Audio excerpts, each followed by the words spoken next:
Hey guys, so welcome back to Style Tip Thursday. We've got Lavana all prepped. Today what we're going to teach you is how to create the perfect blowout on yourself at home. So what we've done is we've shampooed her with Amplify shampoo and conditioner so that she can get lots of volume, and we've gone ahead and towel dried her hair. So now what she's going to do is she's going to take our absolute favorite #1 selling product, the Amplify Wonder Boost. This is a root lifter, and she is going to pick up and spray right at her scalp to help her create a nice strong foundation.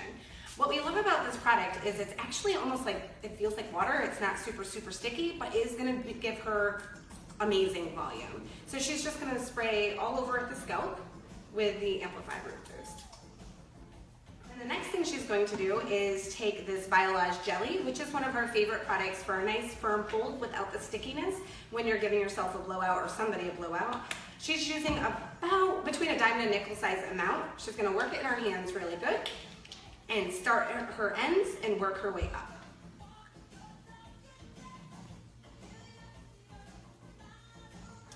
And then we always like to comb it through afterwards to make sure it's evenly saturated.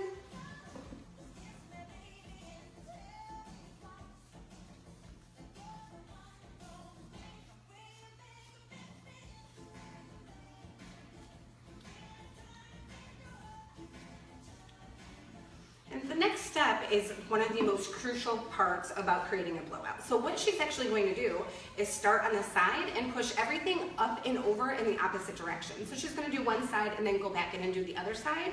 And then she's going to tip upside down and do her hair forward. You never want to tip upside down first, because what that will do is actually create a flat spot on the top of your head. So you want to work on the sides, keeping that heat right at the root, and that's going to give you a nice strong foundation.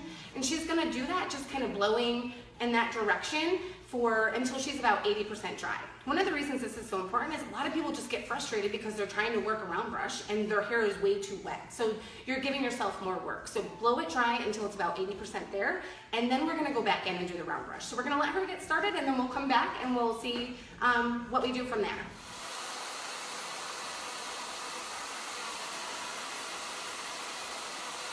Okay, so we're back, and she has dried herself 80% of the way, and you've noticed that she's sectioned her hair out. So sectioning is kind of really important because you only want to deal with as much hair as you can manage to work with. So we have a couple different options for clips. You can find any kind of duckbill clip. These ones are our favorite just because they have a nice claw to them. They do have just a flat duckbill clip. That would be great just to kind of help you section it out. Or any kind of butterfly clip will also work. So what she's done is sectioned herself in 3 sections. You can see it. She's done the 2 sides and then the back. She's left out the bottom section, and we were actually just kind of playing with it a little bit before we came back, but she's going to go into the next section and show you how to work the round brush, and it's actually easier. The back is a little bit harder, but once you move to the sides of the head, you're going to find that it works a lot smoother for you, and it does take a couple times. As everything, practice makes perfect. So go ahead, Lavana, and take down your next section.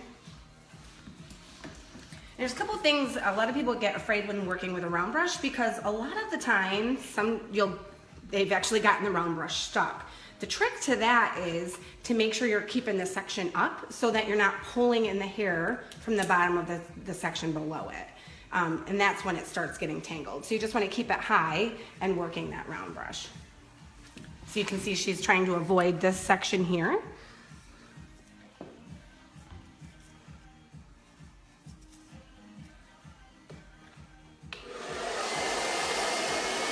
And she's keeping the nozzle pointed down and away from the hair. And that's going to keep that cuticle smooth so it doesn't get frizzy and blown out.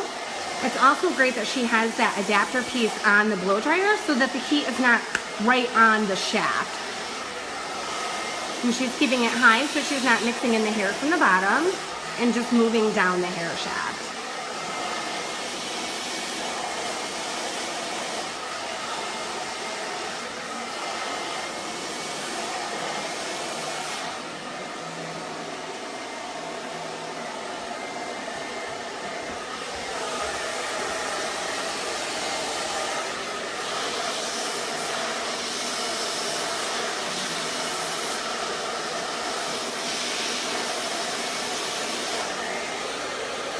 She's heating it up and letting it cool.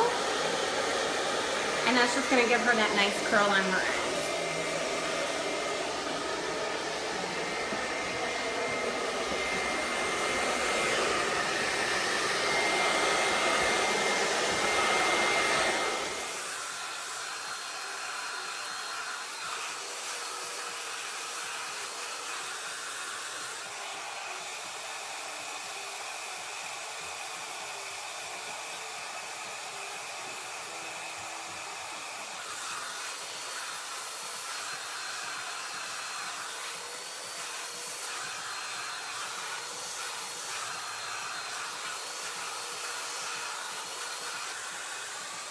is the finished product. So all the motions that I was doing in the back, I just went through and pulled through the front. Now you can go ahead and leave it like this and leave it big and voluminous, I guess is what you'd say. Or you can use like a smoothing product and just kind of get it at your ends. That way you don't feel super fuzzy. But I kind of like it big and full. It makes me feel a little bit better. But that's it. Thanks, guys.